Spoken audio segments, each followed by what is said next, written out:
Sino? Sino nagsabi na, Madam, magpabangs ka nang matakpan yung paliparan mo. Madam, sigurado ako bagay sa'yo pagka nagpabangs ka. Madam, ganito, ganyan, try mo. Ay, trinay ko naman. Aki uto-uto, trinay ko, sige, try ko. Ay, ayan. Ito ang naging resulta. Handa na ba kayo? Ako hindi pa. O, ayan, o, chararan. Umiksi yata ng todo, ano. Ay, ayan, totoo naman na natakpan yung paliparan. Ano, paliparan. Ang kaso naman, nagmukha akong siopaw na may bangs. Ayan, mga kapanay, oh. Ay, naku. Dito sa video ay parang medyo okay, ano. Kasi nga, ay, alam niyo naman, may filter sa TikTok eh. Eh, sa personal, huwag niyo nang tangkain kung ano itsura ko. Para talagang siopaw na may bangs. Ayun, ganun. Eh, natakpan naman nga yung noo. Yun naman ang ano natin, di ba? Yung matakpan yung noo. Eh, naku, tawa ko ng tawa. Kasi nung papauwi kami, sabi ko sa bayaw ko, kinakausap ko ng bayaw ko, sabi ko, wag mo muna kausapin. Malaking problema ko. Tawa ng tawa bayaw ko, sabi niya, eh, hindi, sabi niya, okay lang yun. Maiba-iba naman yung style, sabi niya. Hindi yung puro isang style lang ng buhok, sabi niya. Naku, pinapalakas lang loob ko ng bayaw ko. Tapos pag uwi ko, sabi ko, sa abo ko, sa biyanan ko lalaki, abo, bad surat, sabi ko, bad surat. Sabi ko, sabi ko, tigan mo nga kako. Eh, kako sabi ko, tigan mo nga, bad surat daw, bad surat, pangit yun. Hindi, top surat, sabi naman nila, ako yung alanganin ba? Ayan, ganyan itsura natin. Siopaw na may bangs, no? Napaiksi ng todo, ano, dapat hanggang dito, ano, yan yun na, hahaba din yan. Hahaba din yan. Tapos, ayan, pangatlong araw na ngayon ng kasal, mga kapanay, last na bukas.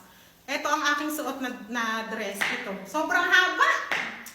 Mabigat kasi kaya bumaba ng todo. Ayan, kaya sobrang haba niya. Ganito, kulay pink, magkakamukha kami ng damit. Si Mariam, ako, si Ami. Tapos sila Usman din kulay pink. Ayan, ganito. Tapos, pakita ko sa inyo pagkalikod yung buhok ko. Ganyan na.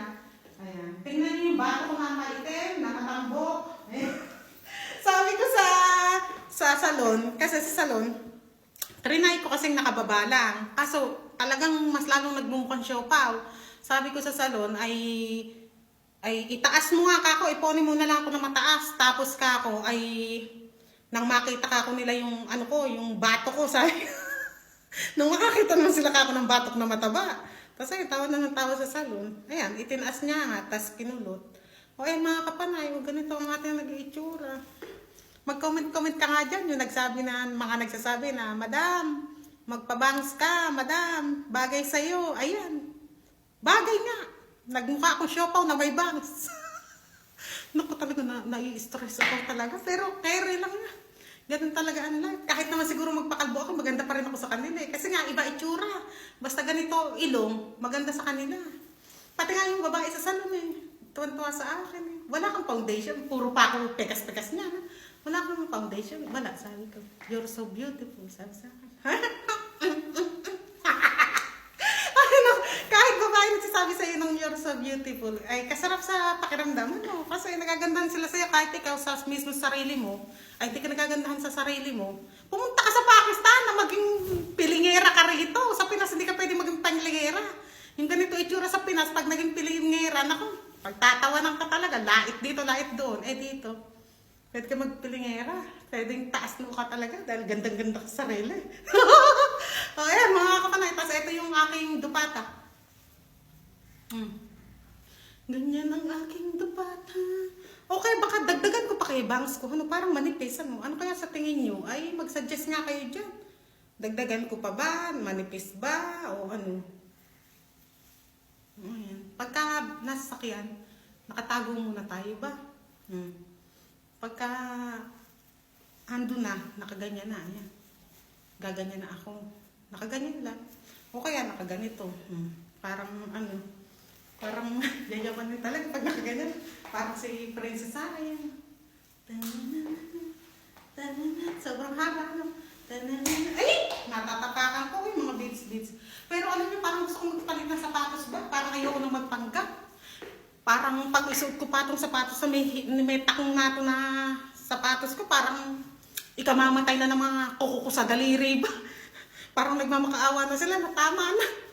Eh, parang lumambot na yung kuko ko, parang lamog na nga. Ang sakit sa paa kasi ng mga sapatos na nabibili ko rito talaga. maganda pero ang sakit sa paa. Siguro kasi murahin ba. Hindi ko lang kung yung mamahalin ba yung masarap sa paa. Ayan mga kapanay. Huwag sana mamatay yung kuko ko. Lumaban pa sana siya hanggang bukas. Ayan, yun lamang ha. Comment nga kayo dyan kung ano kamukha ko. Parang may kamukha akong cartoon ngayon eh. O ayan, siopaw na may bangs. O yan lamang. Bye-bye! Third day ng kasalan!